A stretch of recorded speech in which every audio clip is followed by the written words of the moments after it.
The desert wind carried death with it that morning. Staff Sergeant Marcus Rodriguez pressed his back against the crumbling concrete wall. Feeling the rough texture through his tactical vest, his breathing was controlled, measured, despite the chaos erupting around him. 3 of his SEAL teammates lay scattered across the compound courtyard, their positions compromised by an enemy that seemed to know their every move.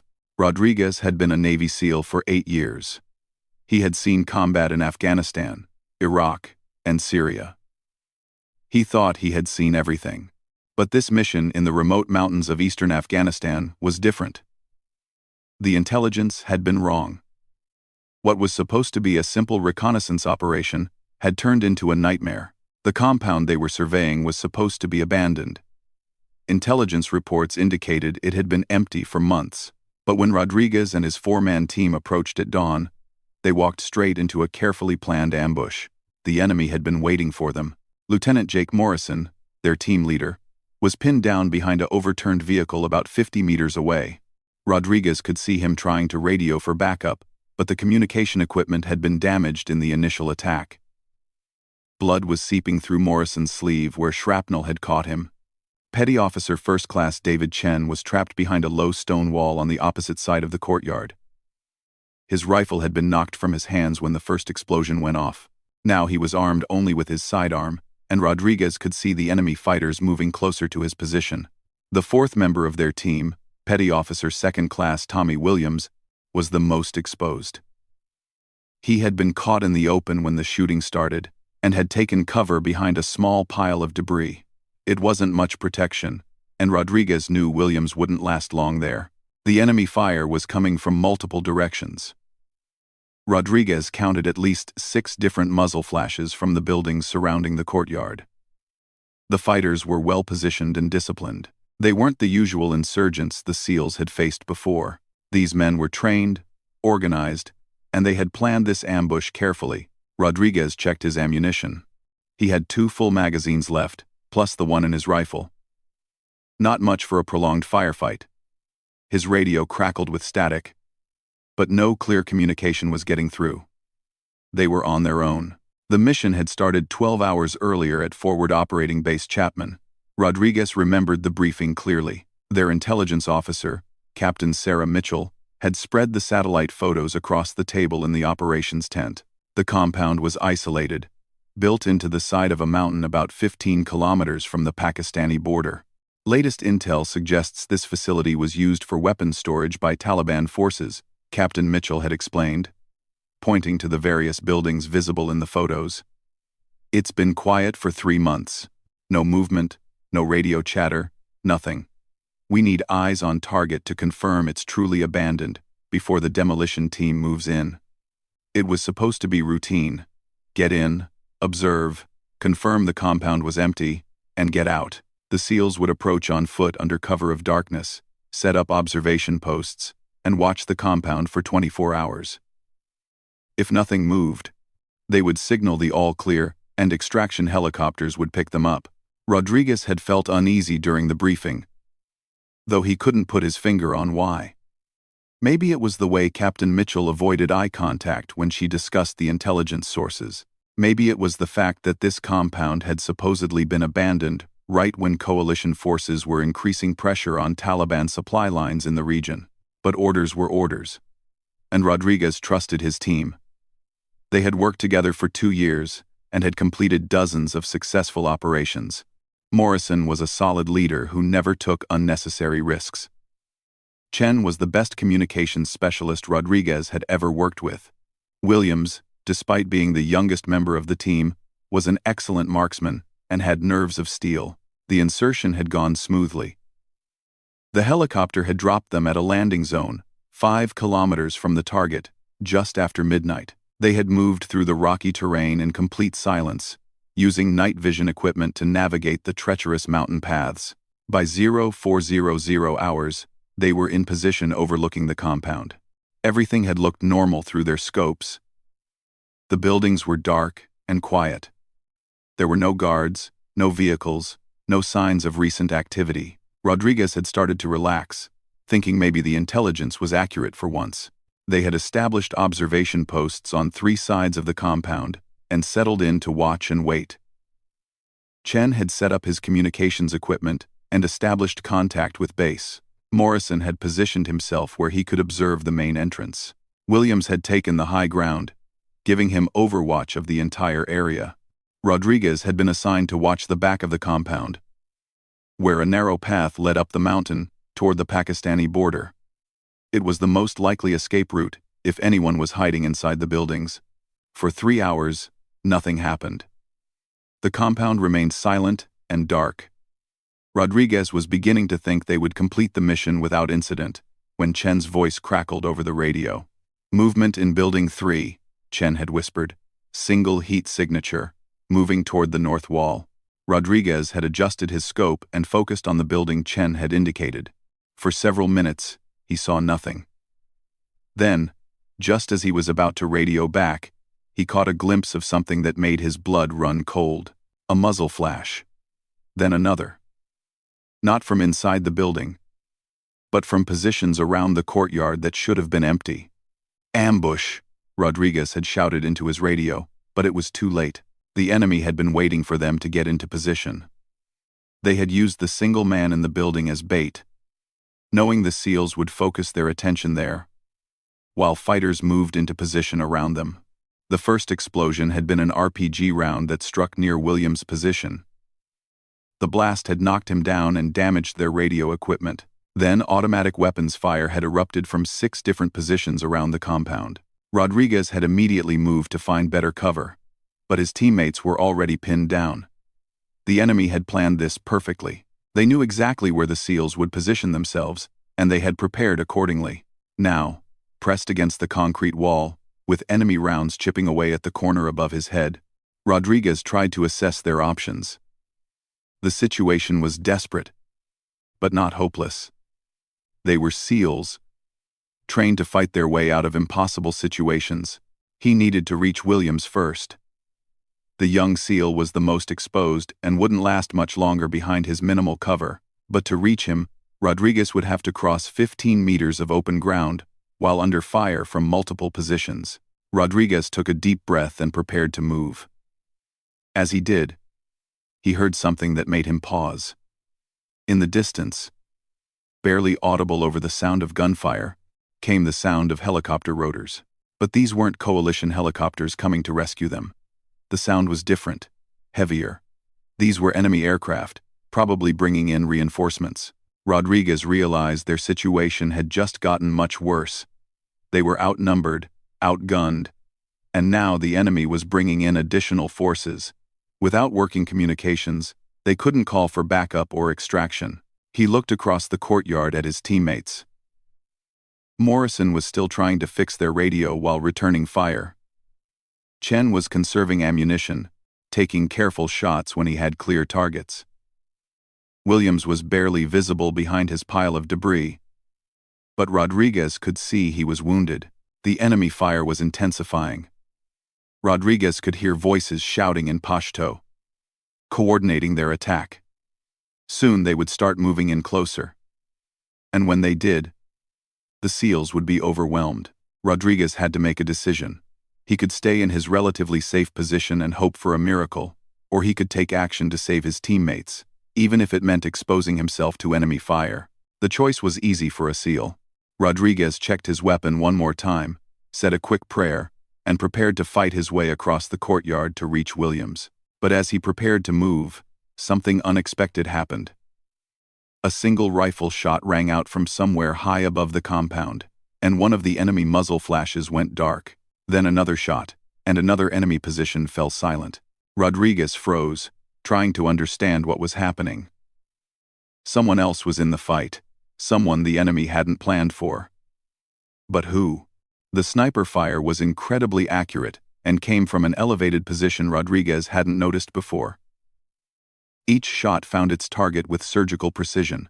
Within seconds, the intensity of enemy fire began to decrease as the mysterious sharpshooter systematically eliminated their positions one by one. Rodriguez didn't know who was helping them, but he knew this was their chance. As the enemy fighters tried to figure out where the sniper fire was coming from, Rodriguez sprinted across the courtyard toward Williams's position, knowing that somewhere in the darkness above, An unknown ally was giving them the chance they needed to survive. Rodriguez reached Williams just as another precise rifle shot echoed from the mountainside above. The young SEAL was conscious but bleeding from his left shoulder where shrapnel had torn through his uniform. His face was pale, and Rodriguez could see he was going into shock. "Stay with me, Tommy," Rodriguez whispered, pulling Williams behind a larger piece of concrete debris. "We're getting out of here. Thanks for watching." Williams tried to speak but only managed a weak nod. Rodriguez quickly examined the wound. The bleeding was steady but not arterial. Williams would live if they could get him medical attention soon. The mysterious sniper continued to work from somewhere high on the mountain slope. Rodriguez counted 6 shots in quick succession, and each time, an enemy position went quiet. Whoever this person was, they were exceptionally skilled and had an excellent view of the entire compound. But Rodriguez knew the respite wouldn't last long. The enemy would adapt quickly, and more fighters were probably already moving toward the sniper's position. They needed to use this opportunity to regroup and escape. Rodriguez activated his emergency beacon and spoke into his throat microphone, hoping someone might still be listening on backup frequencies. "This is Bravo Team. We are under heavy fire and need immediate extraction. 1 wounded, position compromised. Unknown friendly sniper is providing overwatch." Static filled his earpiece. Then, unexpectedly, a calm voice responded. "Bravo Team, this is Guardian. I have you in sight. Stay low and move toward the northeast corner of the compound. There's a drainage tunnel that leads out of the valley." Rodriguez was stunned. The voice belonged to a woman, and she wasn't speaking from a radio base somewhere safe. The clarity of her transmission suggested she was close, probably the sniper who had been eliminating enemy positions. "Guardian, who are you?" Rodriguez asked, but there was no immediate response. Another rifle shot cracked through the air, and Rodriguez saw a muzzle flash die out on the roof of the main building. The woman was systematically clearing their escape route. Rodriguez looked toward Morrison's position and saw his team leader had also heard the transmission. Morrison was already moving, using the confusion among the enemy fighters to advance toward Chen's location. "Tommy, we're moving out," Rodriguez told Williams. "Can you walk?" Williams gritted his teeth and nodded. "I can make it." Rodriguez helped Williams to his feet and began moving toward the northeast corner of the compound. The drainage tunnel Guardian had mentioned was their best hope of escape, but first they needed to reach it without being seen by the remaining enemy fighters. As they moved, Rodriguez caught glimpses of the battle unfolding around them. The enemy fighters were clearly rattled by the sniper fire. They were no longer coordinating their attacks effectively, instead focusing on trying to locate the source of the precision rifle shots. But Rodriguez could see movement in the buildings that concerned him. Fresh fighters were arriving, probably the reinforcements that had been brought in by the helicopters he had heard earlier. Soon the compound would be flooded with enemy personnel, and even their mysterious Guardian wouldn't be able to keep them all at bay. Morrison had successfully reached Chen's position and was helping the communications specialist gather his equipment. Rodriguez could see Morrison pointing toward the northeast corner, indicating they were all moving toward the same escape route. Guardian's voice came through Rodriguez's earpiece again. "Bravo Team. Be advised you have approximately 15 additional hostiles moving in from the south. They'll reach your position in 3 minutes. Move faster." Rodriguez increased their pace, practically carrying Williams as they stumbled through the debris-filled courtyard. Behind them, he could hear shouting in multiple languages as the enemy forces tried to reorganize. They reached the northeast corner of the compound just as Morrison and Chen arrived from their direction. Morrison had a field dressing wrapped around his wounded arm, but he was still functional. Chen was limping slightly, but carrying both his own equipment and backup communication gear. "Where's this tunnel?" Morrison asked, scanning the wall and ground around them. Rodriguez looked around desperately. The corner appeared to be solid stone and concrete with no obvious opening. Then Chen pointed to a metal grate partially hidden behind a pile of rubble. "There," Chen said. "Looks like a storm drain." They quickly cleared the rubble away from the grate. It was secured with a heavy padlock, but Morrison produced a small explosive charge from his kit. "Everyone take cover," he warned. The charge blew the lock apart with a sharp crack that was barely audible over the ongoing gunfire. Morrison pulled the grate open, revealing a dark tunnel that sloped downward into the mountain. "I'll go first," Rodriguez volunteered, but Morrison stopped him. "Negative. I lead. You bring up the rear with Williams. Chen, stay in the middle." Before they could enter the tunnel, Guardian's voice crackled through their radios again. "Bravo, team. You have company approaching fast from multiple directions. I can provide cover for another 2 minutes maximum, then I have to relocate. Once you're in that tunnel, you're on your own until you reach the other end." "Guardian, what's your extraction plan?" Morrison asked. "We're not leaving you behind." There was a pause before Guardian responded. "That's not your concern. Bravo, leader. Focus on getting your team out safely. I'll manage my own escape." Rodriguez didn't like the sound of that. Guardian had saved their lives, and now she was planning to face dozens of enemy fighters alone. But before he could protest, Morrison was already entering the tunnel. "Move out," Morrison ordered. "Chen, you're next. Rodriguez, get Williams into that tunnel now." As Chen disappeared into the darkness, Rodriguez heard the distinctive sound of multiple vehicles approaching the compound. The enemy reinforcements were arriving in force, and their window of escape was closing rapidly. Rodriguez helped Williams into the tunnel entrance just as automatic weapons fire erupted much closer than before. The fresh enemy fighters had reached the compound and were already spreading out to search for the seals. Before entering the tunnel himself, Rodriguez took one last look up at the mountainside where Guardian was positioned.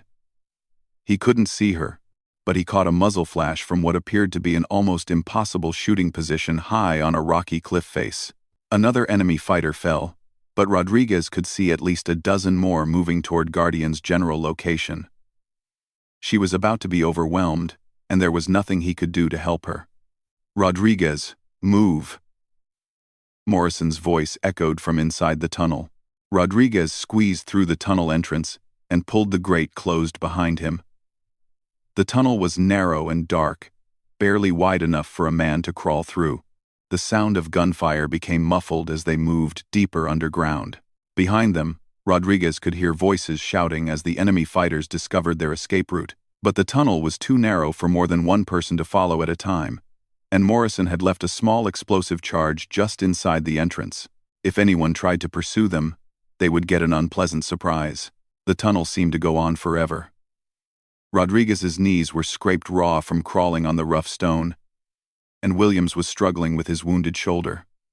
But they kept moving, following the sound of Morrison and Chen ahead of them. After what felt like hours but was probably only 20 minutes, Rodriguez saw light ahead. Morrison had reached the other end of the tunnel and was checking to make sure the exit was clear. One by one, they emerged from the tunnel onto a rocky ledge about halfway down the opposite side of the mountain. The compound was no longer visible from their position, but they could still hear the sound of gunfire echoing through the valley. "Guardian, this is Bravo team," Morrison spoke into his radio. "We've reached the extraction point. What's your status?" Static filled their earpieces. Then, after a long pause, Guardian's voice came through weakly. "Bravo team. Good to hear you made it out. I'm dealing with some complications on my end." Rodriguez could hear the strain in her voice. She was in trouble, probably wounded, and definitely outnumbered. "Guardian, give us your location. We're coming back for you." "Negative, Bravo team. Continue to extraction point Zebra." "That's an order."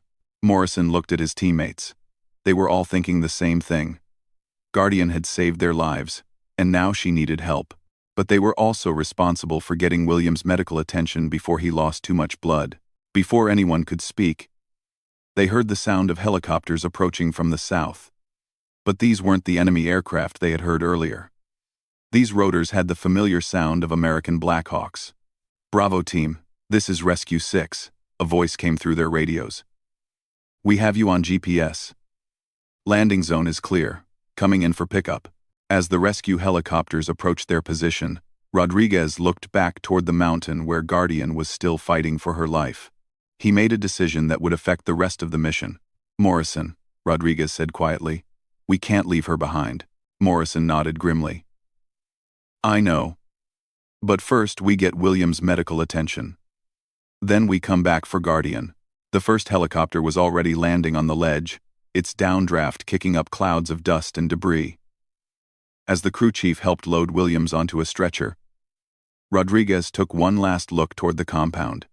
Somewhere on that mountain, a woman who had saved 4 Navy SEALs was fighting alone against overwhelming odds. Rodriguez swore to himself that before this mission was over, he would find out who Guardian was and make sure she made it home safely too. But as their helicopter lifted off and turned toward base, Rodriguez had no idea that Guardian's story was far more complicated than he could imagine, and that their rescue mission was about to become something much more dangerous than the ambush they had just survived. Back at Forward Operating Base Chapman, Rodriguez paced the medical tent while the base surgeon worked on Williams. The young SEAL would recover fully, but he needed surgery to remove the shrapnel from his shoulder and would be out of action for several weeks. Morrison sat on a cot nearby, having his own wounds cleaned and bandaged. The shrapnel had missed any major blood vessels, but the cuts were deep enough to require stitches. Chen was uninjured except for some scrapes and bruises from diving for cover. "Sir, we need to talk about Guardian," Rodriguez said to Morrison as soon as the medical staff finished with them. Morrison nodded. "I've been thinking the same thing. But first, we need to debrief with command and find out what the hell went wrong with our intelligence." Captain Mitchell was waiting for them in the operations tent, along with Colonel James Parker, the base commander. Both officers looked grim as the SEALs entered. "Gentlemen, I'm glad you made it back," Colonel Parker said. "We need a full debrief on what happened out there. Our intelligence indicated that compound was abandoned."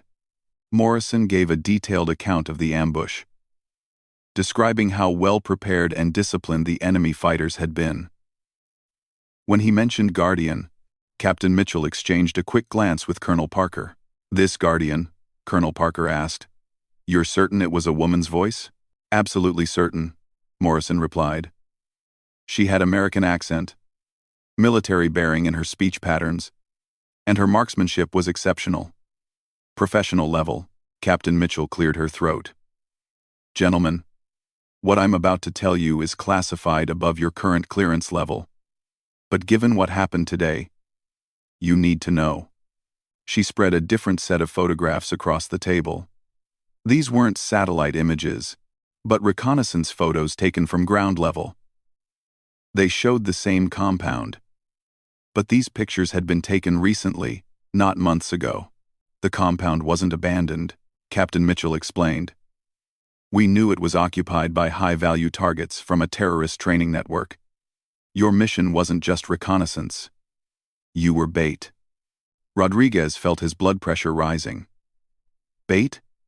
You sent us into a known hostile position without proper briefing." Colonel Parker raised his hand. "Sergeant." "Let her finish," Captain Mitchell continued. "We had intelligence that a major terrorist leader was using that compound for meetings with cell leaders from across the region. But our sources couldn't give us accurate timing. We needed real-time confirmation of his presence before launching a major operation. So you sent 4 SEALs to walk into a trap?" Morrison's voice was carefully controlled, but Rodriguez could hear the anger underneath. "The plan was for you to observe and confirm targets, then extract before being detected," Captain Mitchell said. "You weren't supposed to engage. But our intelligence sources failed to warn us about the sophisticated security measures they had in place." Rodriguez was trying to process this information when Chen spoke up. "What about Guardian? If you planned this operation, you must know who was providing overwatch." "Renplan." Colonel Parker and Captain Mitchell exchanged another look. This time, Captain Mitchell nodded slightly, as if receiving permission to continue. "Guardian wasn't part of our operation," Colonel Parker said slowly. "We have no assets in that area capable of the precision shooting you described." The tent fell silent as the implications of this statement sank in. Guardian wasn't an American sniper. She wasn't part of any official operation. Yet, she had saved 4 Navy SEALs and then disappeared into the mountains. "Sir, we need to go back for her," Rodriguez said. "Whoever Guardian is, she saved our lives." "Sergeant, that's not possible," Colonel Parker replied. The compound is now swarming with enemy forces. We have surveillance showing at least 50 fighters in the area, plus vehicles and heavy weapons. A rescue operation would be suicide. Morrison leaned forward. Colonel, with respect, we don't abandon people who save American lives. Give us a helicopter and air support, and we'll get her out. Before Colonel Parker could respond, a communications specialist burst into the tent. Sir, we're receiving a transmission on an emergency frequency. The caller claims to be Guardian. Everyone rushed to the communications center. The radio operator handed headphones to Colonel Parker, who listened for several seconds before activating the speaker so everyone could hear. Repeat. This is Guardian requesting immediate extraction. I am wounded and surrounded. My position is grid reference 4. 2STF 86423-791. I have intelligence regarding the terrorist network that attacked Bravo Team. The voice was definitely the same woman who had saved the SEALs, but she sounded weaker now, probably injured and exhausted. Morrison grabbed the microphone. Guardian, this is Bravo Leader. We're organizing a rescue operation. Can you hold your position? Bravo Leader. Good to hear your voice, Guardian replied. I can hold for maybe 2 hours, but I'm losing blood, and they're closing in. You should know. The attack on your team was personal. Someone wanted you specifically eliminated. Rodriguez felt a chill run down his spine. Personal? What does that mean? Guardian's voice crackled through the speakers. I've been tracking this terrorist cell for 3 months. They received specific information about your team composition, your mission timeline, and your standard operating procedures. This wasn't a random ambush. Someone with access to your operational planning provided intelligence to the enemy. The tent erupted in shocked voices as everyone tried to process this information. Rodriguez looked around at the faces of the base personnel and realized that one of them might be responsible for nearly getting his team killed. Colonel Parker called for silence. Guardian, this is Colonel Parker, base commander. We need more information. How do you know this? Colonel, I've been operating undercover in this region for 6 months, Guardian replied. I intercepted communications between the terrorist cell and their intelligence source. The source is someone with access to SEAL team operational planning. Someone on your base. Rodriguez saw Captain Mitchell go pale. She had been responsible for their mission briefing and had access to all their operational details. But so did Colonel Parker, and several other officers and enlisted personnel involved in mission planning. Morrison took the microphone again. Guardian, we're coming to get you. Can you move to a more defensible position? Negative, Bravo Leader. I'm pinned down in a cave system about 2 kilometers north of the compound. I have limited ammunition and a leg wound that's slowing me down, but I have physical evidence of the intelligence leak, including recorded communications between the terrorists and their source. Colonel Parker stepped forward. Guardian, this is Colonel Parker again. I need to know who you are and what organization you represent. There was a long pause before Guardian responded. Colonel, I'm Captain Elena Vasquez, Military Intelligence, attached to Joint Special Operations Command. I've been running a deep cover operation to identify the intelligence leak that's been compromising SEAL operations in this theater. Rodriguez exchanged glances with Morrison. Captain Vasquez had been operating alone for 6 months, tracking down a traitor who was selling American lives to terrorists, and now she was trapped because she had chosen to save a SEAL team instead of maintaining her cover. Colonel Parker was studying a personnel file that his aide had quickly produced.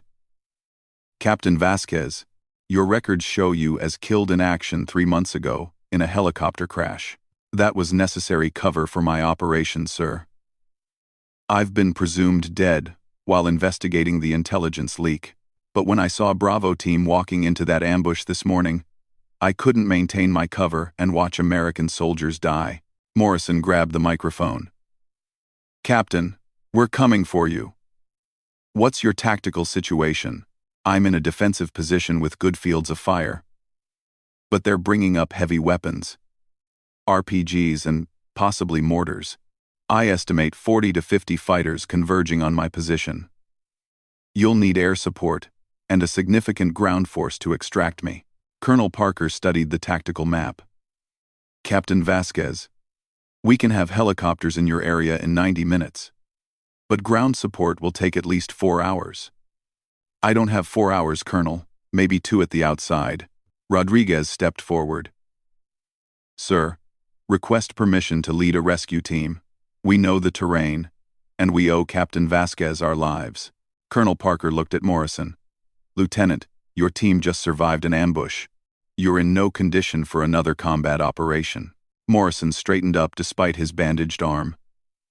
Sir, with respect, we're the only ones who know exactly where Captain Vasquez is and how to reach her position, and if there's a traitor on this base, we might be the only ones she can trust. The base commander considered this for several minutes, while Guardian's voice occasionally crackled over the radio, providing updates on the enemy forces moving toward her position. Finally, Colonel Parker made his decision. Very well.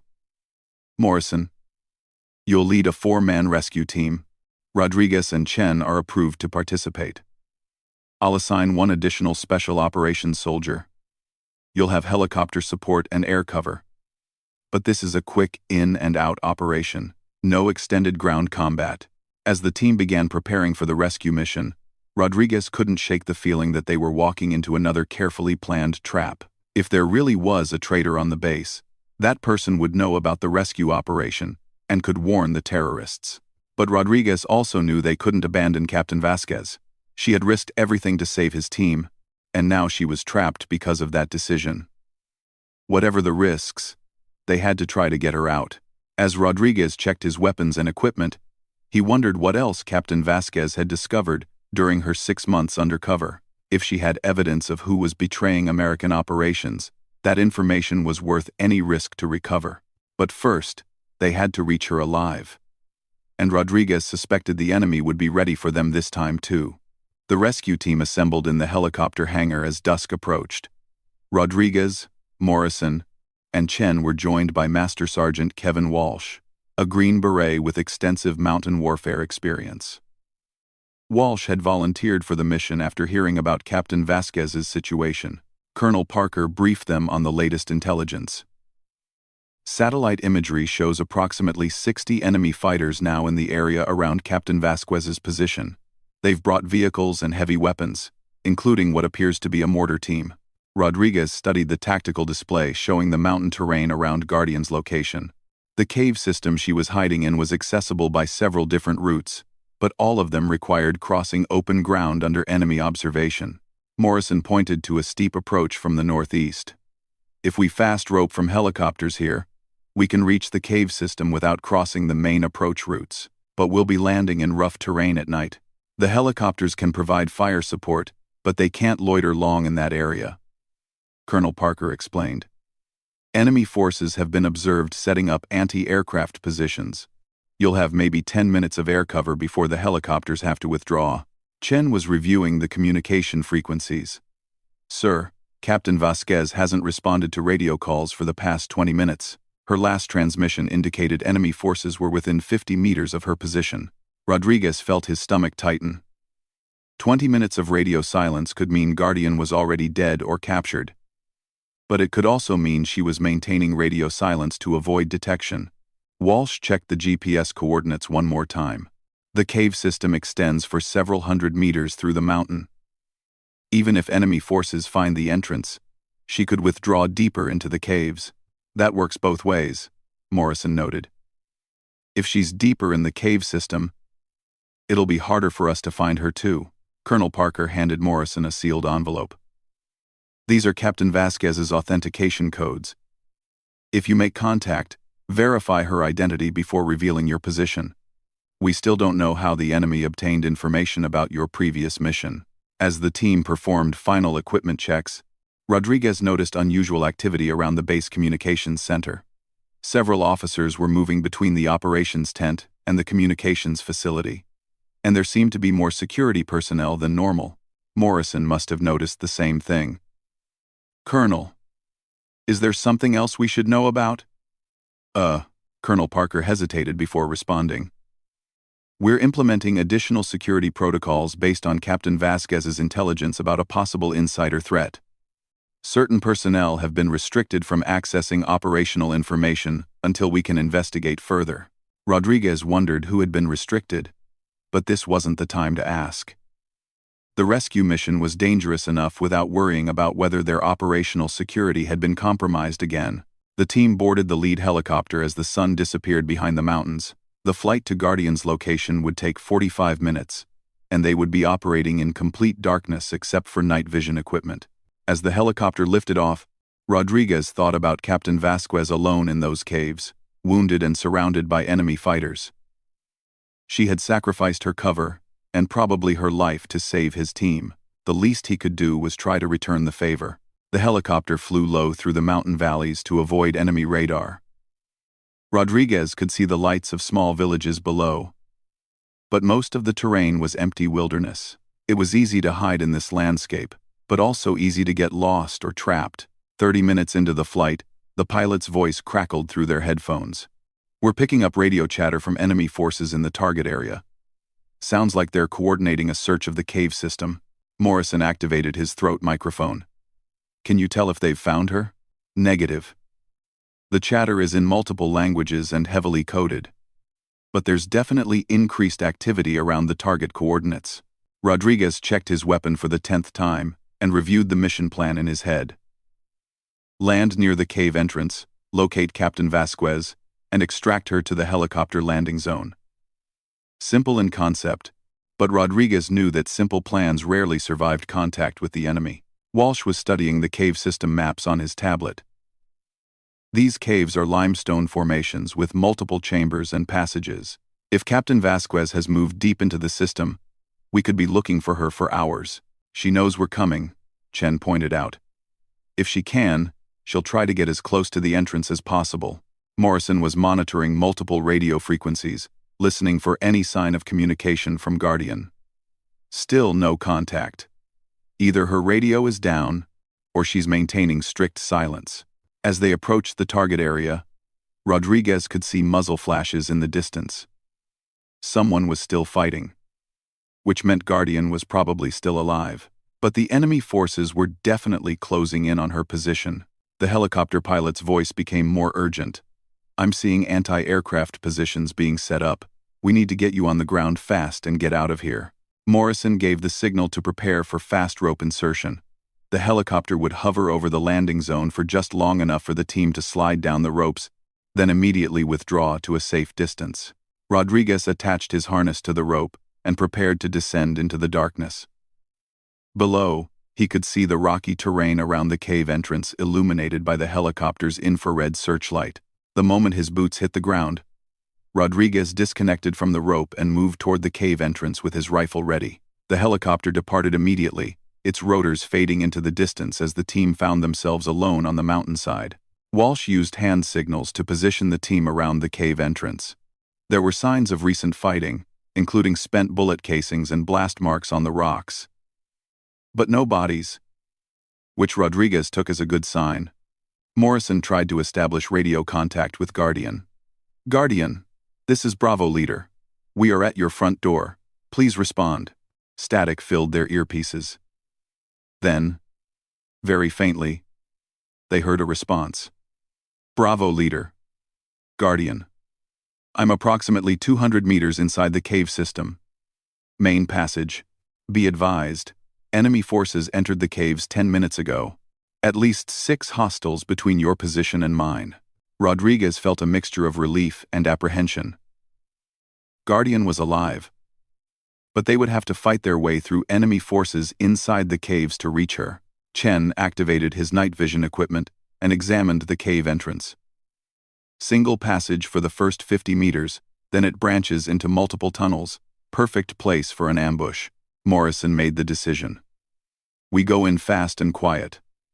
Rodriguez, take point. Chen, cover our 6. Walsh, you're with me in the middle. If we make contact, suppress, and advance. We don't have time for a prolonged firefight."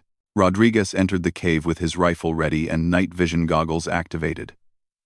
The passage was narrow and uneven, with loose rocks that could easily make noise if stepped on carelessly. He moved slowly, checking every shadow and corner for signs of enemy fighters.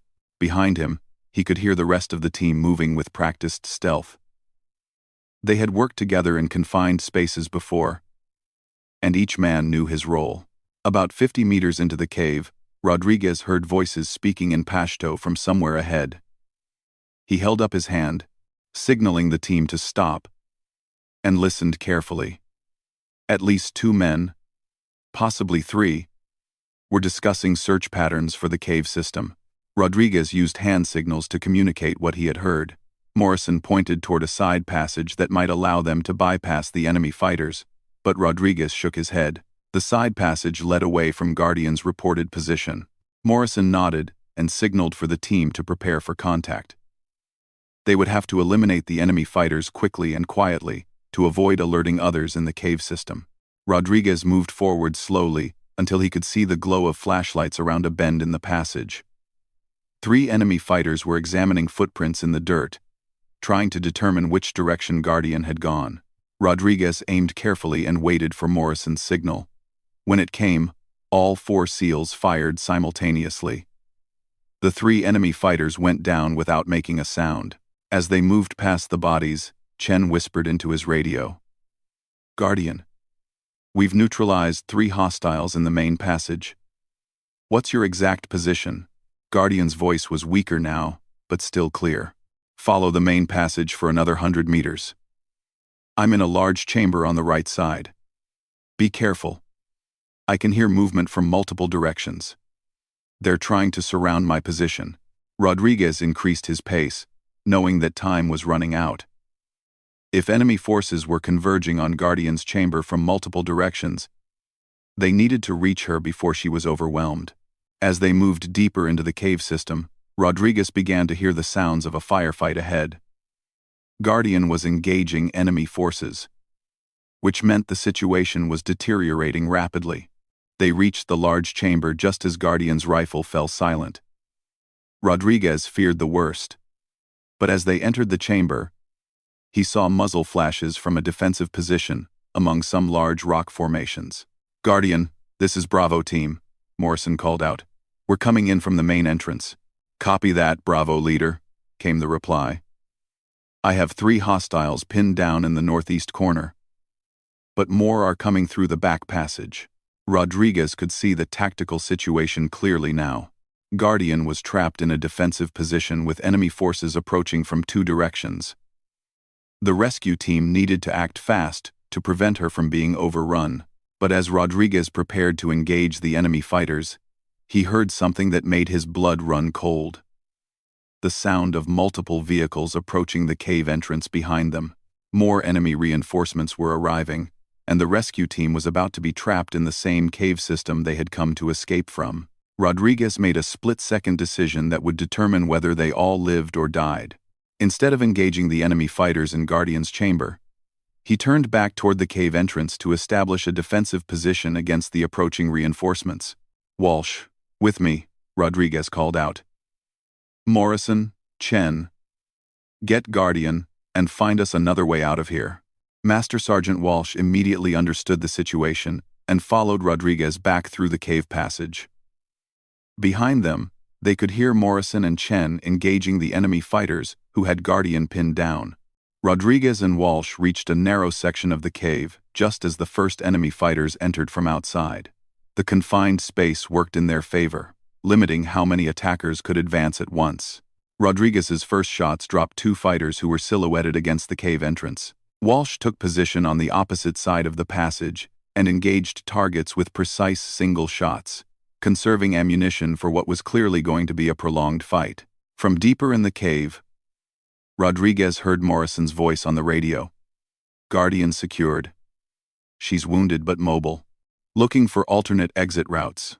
"Roger that," Rodriguez replied while reloading his rifle. "We've got heavy contact at the main entrance. Find that back door fast." Enemy fighters were now using suppressive fire to advance through the cave passage. Rodriguez could hear multiple automatic weapons firing, and the ricochets off the cave walls were becoming dangerous for both sides. Walsh spotted movement in a side passage. Rodriguez, they're trying to flank us through the secondary tunnel. Rodriguez threw a fragmentation grenade toward the side passage, while Walsh continued engaging targets at the main entrance. The explosion temporarily stopped the flanking attempt, but Rodriguez knew they couldn't hold this position much longer. Morrison's voice crackled through the radio again. "Bravo, team. Guardian says there's a back entrance to the cave system.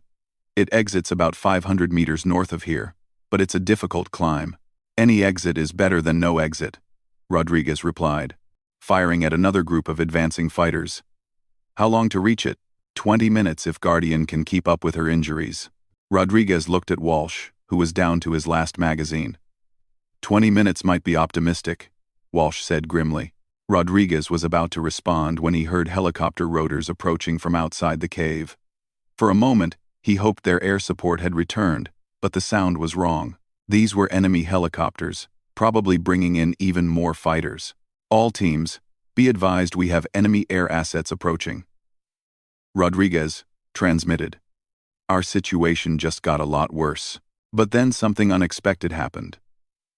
Instead of hearing enemy reinforcements landing outside the cave, Rodriguez heard the distinctive sound of American helicopters engaging in air-to-air combat. Their extraction helicopters had returned and were fighting off the enemy aircraft.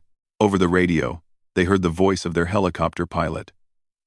"Bravo, team. This is Rescue 6. We've engaged enemy helicopters and driven them off. But we're taking ground fire. How soon can you reach the extraction point?" Morrison responded immediately.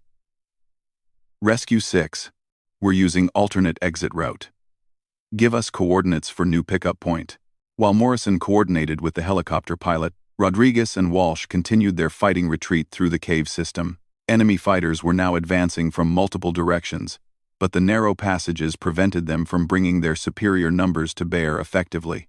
Rodriguez heard Guardian's voice for the first time since they had reached her position. "Bravo, team.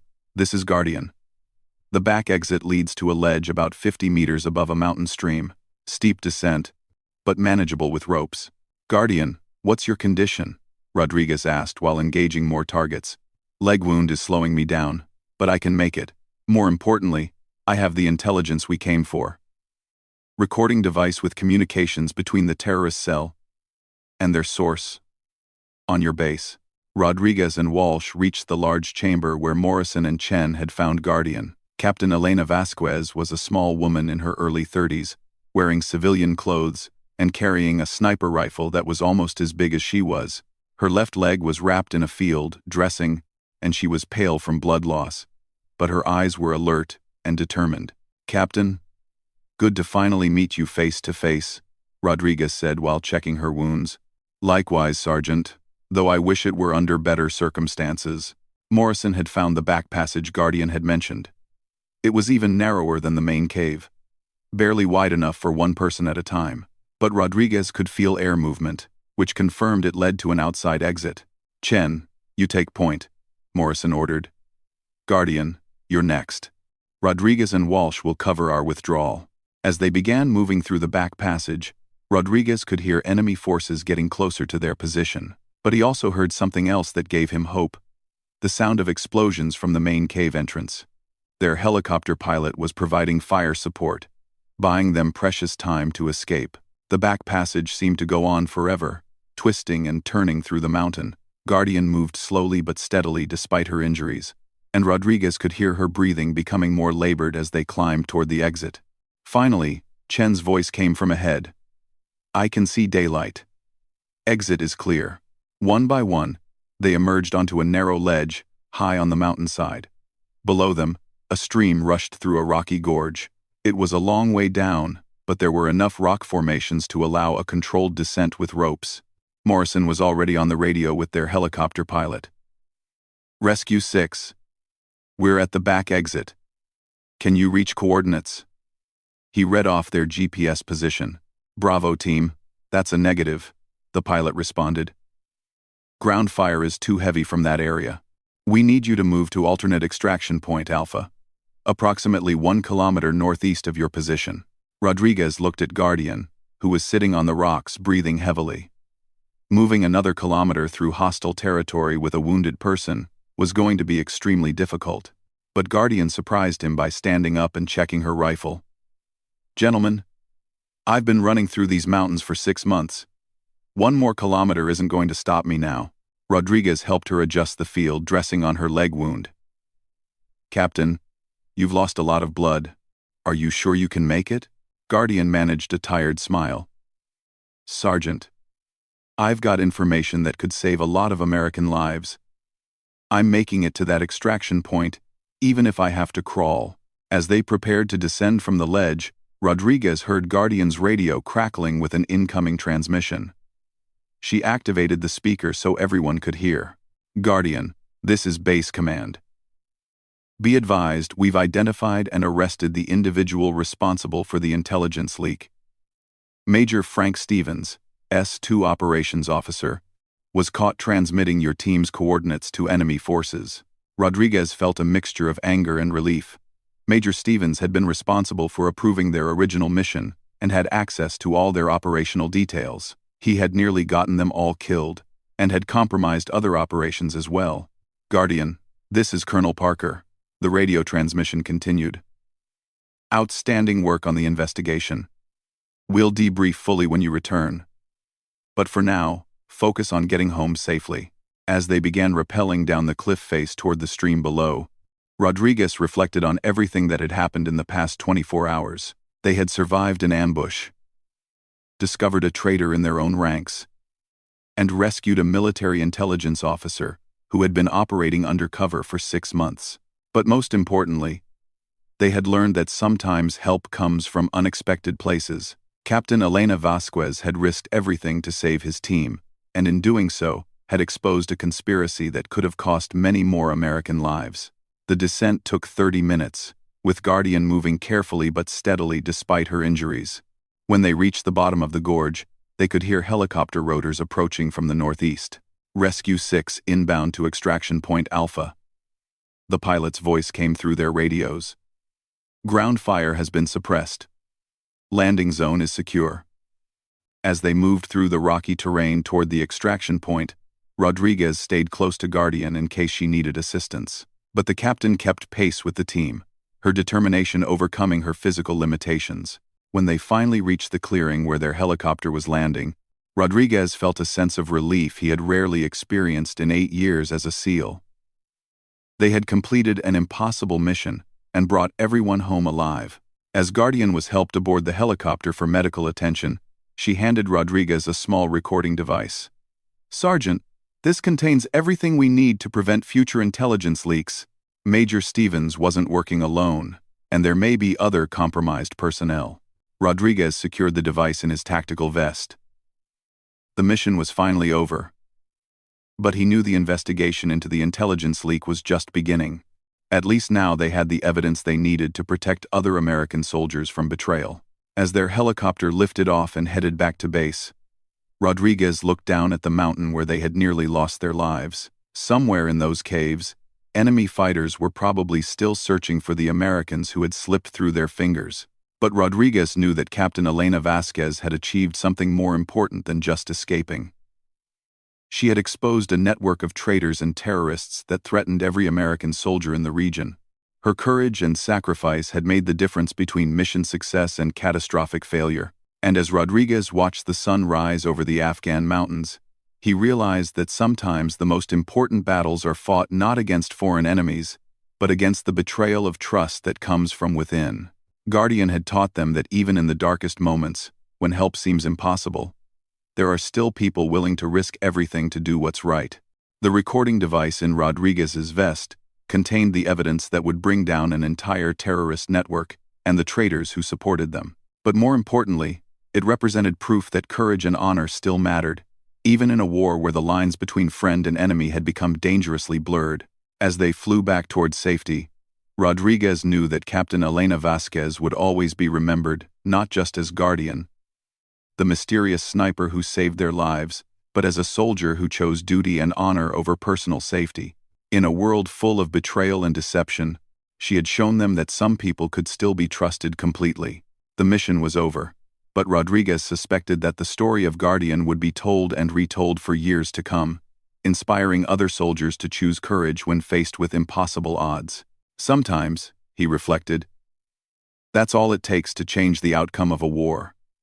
One person willing to emerge from the darkness when others cry out for help.